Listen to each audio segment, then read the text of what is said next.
Hello everyone, welcome back to organise learning channel. अगर आप मेरे चैनल पर नए हैं तो चैनल को सब्सक्राइब करें, वीडियो को एंड तक जरूर देखें और अगर आपको वीडियो अच्छी लगे तो वीडियो को लाइक शेयर और कमेंट करें।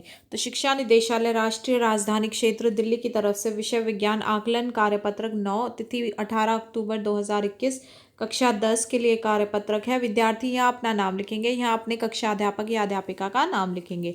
तो यह आकलन कार्यपत्रक कुल कितने अंक का है? 10 अंक का। यह आकलन कार्यपत्रक दो भागों में विभाजित है। भाग एक में बहुविकल्पीय प्रश्न यानी कि एमसीक्यू है और प्रत्येक प्रश्न कितने अंक का है? 1 अंक का। भाग दो में केस स्टडी प्रश्न है जो बहुविकल्पीय प्रश्न यानी कि एमसीक्यू है और प्रत्येक प्रश्न कितने अंक का है? 1 अंक का। अब भाग एक देखते हैं हम। पहला प्रश्न देखते हैं इसका।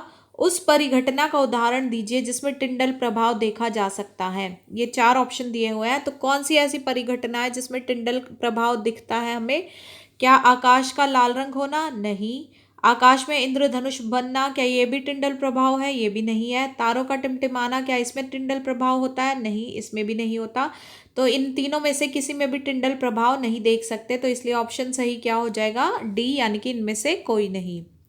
अगला प्रश्न देखते हैं।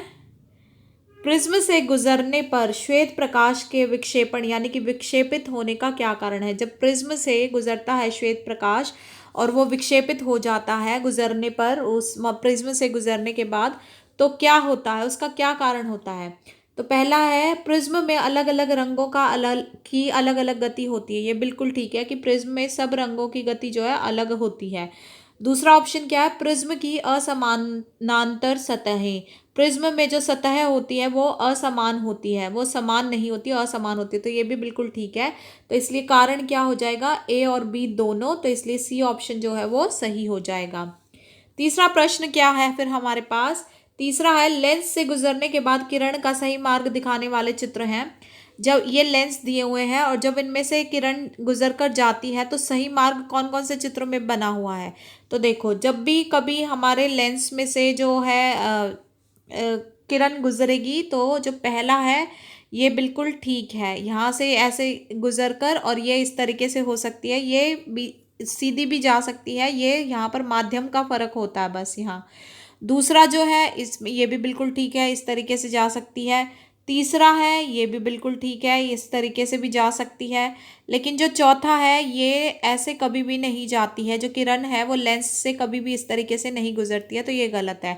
तो इसलिए फर्स्ट, सेकंड और थर्ड बिल्कुल ठीक है। तो ये देखते हैं हमारा कौन सा ऑप्शन है, ये है सी ऑप्शन। तो इसलिए सी ऑप्शन जो है वो सही हो जाएगा। अगला प्रश्न देखते हैं। फोर्थ क्वेश्चन क्या है हमारे पास? उस वायुमंडलीय घटना का नाम बताइए जिसके कारण सूर्य वास्तविक सूर्योदय से लगभग 2 मिनट पहले क्षितिज के ऊपर देखा जा सकता है। वो कौन सी वायुमंडलीय घटना है जिसकी वजह से जो सूर्य है, जो सूर्योदय का टाइम होता है, उससे 2 मिनट पहले ही हम उसको क्षितिज के ऊपर देख सकते हैं? तो ये हमारी जो वायुमंडलीय घटना है, इसको कहते हैं वायुमंडलीय अपवर्तन। अपवर्तन। तो इसलिए सी ऑप्शन जो है वो ठीक हो जाएगा, वायुमंडलीय अपवर्तन। ठीक है। अगला देखते हैं प्रश्न नंबर 5। जैसा कि चित्र में दिखाया गया है, ये चित्र दिया गया है, अवतल दर्पण पर आपतित प्रकाश की किरण के लिए निम्नलिखित में से कौन सा आरेख सही है? ये हमारा अवतल दर्पण है और इस पर जो प्रकाश की किरण है, तो इसका जो आरेख बनेगा वो इनमें से कौन सा जो है सही होगा? तो जो इसका आरेख होगा वो बिल्कुल ये डी वाला ऑप्शन जो है वो बिल्कुल सही होगा कि ये जब इसका आरेख बनेगा तो ये इसके एफ पे से, इसके फोकस पे से होती हुई गुजरेगी ये लाइन। ठीक है, ये किरण जो है इसके फोकस पर से ऐसे उससे टकराकर अवतल दर्पण से टकराने के बाद ये फोकस से होकर ये जो है किरण गुजरेगी। तो इसलिए डी ऑप्शन जो है वो बिल्कुल ठीक है। तो इसका जो डी लेंस है, डी दर्पण है, वो बिल्कुल सही चित्र है। तो डी ऑप्शन जो है वो करेक्ट हो जाएगा। अगला छठा प्रश्न देखते हैं। कांच के प्रिज्म से गुजरते समय सबसे कम मुड़ने वाला रंग है। तो सबसे कम कौन सा रंग मुड़ता है जब कांच के प्रिज्म से गुजरने की बात आती है? तो वो गुजरता है लाल। तो ये आप याद कर सकते हैं ऐसे, विबग्योर।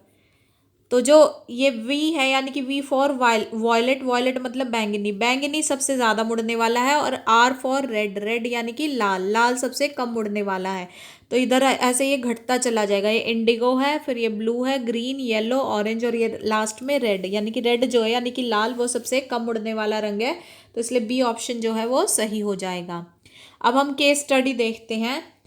निम्नलिखित तालिका में 4 माध्यमों ए, बी, सी और डी के अपवर्तनांक दिए गए हैं। ये हमें अपवर्तनांक दिए गए हैं, ये माध्यम है और ये अपवर्तनांक दिए हुए हैं।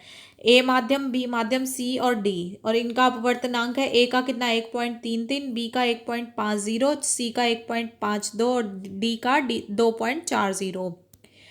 अब पूछे गए हैं प्रश्न। तो पहला प्रश्न इस पर बेस्ड हम देखते हैं कि यदि प्रकाश एक माध्यम से दूसरे माध्यम में जाता है तो उस स्थिति में गति में परिवर्तन न्यूनतम होगा।